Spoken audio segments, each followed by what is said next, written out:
How can we use social influence? Part 1. Even when we don't have legitimate power, we can rely on social influence principles and social norms to have an impact on others' attitudes and behaviors.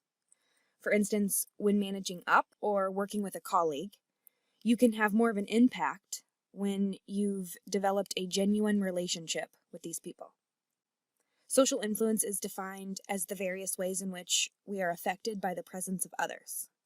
Let's take a look at 4 social influence principles that can help us get things accomplished: liking, consistency, reciprocity, and appeals to authority.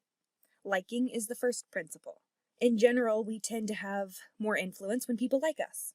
Managers can increase their likability by identifying similarities between themselves and their employees, and by praising others for their good work.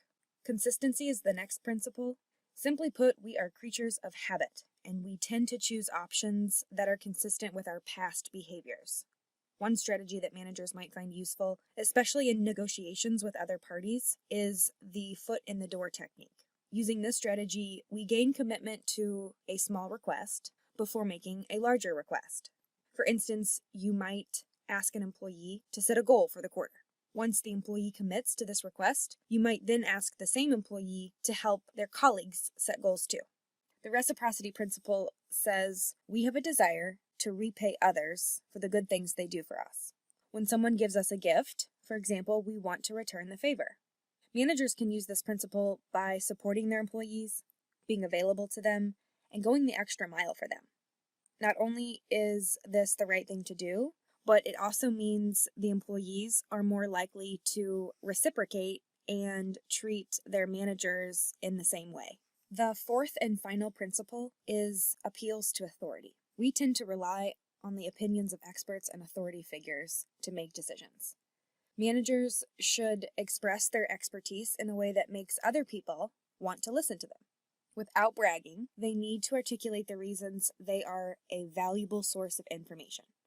Now that we've covered the basic principles of social influence, let's learn more about social norms. Social norms are the shared expectations about what behavior is appropriate for a particular situation. Norms guide our behavior and tell us what is normal in a given context. Formal norms are formally expressed in documents and trainings.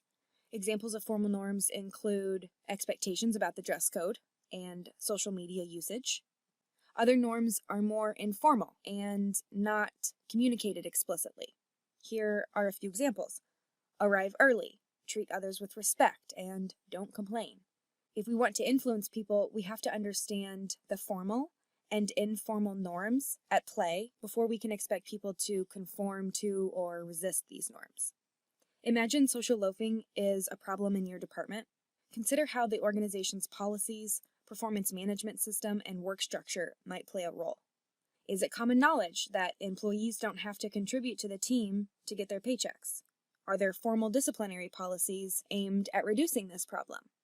Is it common for people to work in large groups of 10 or more people?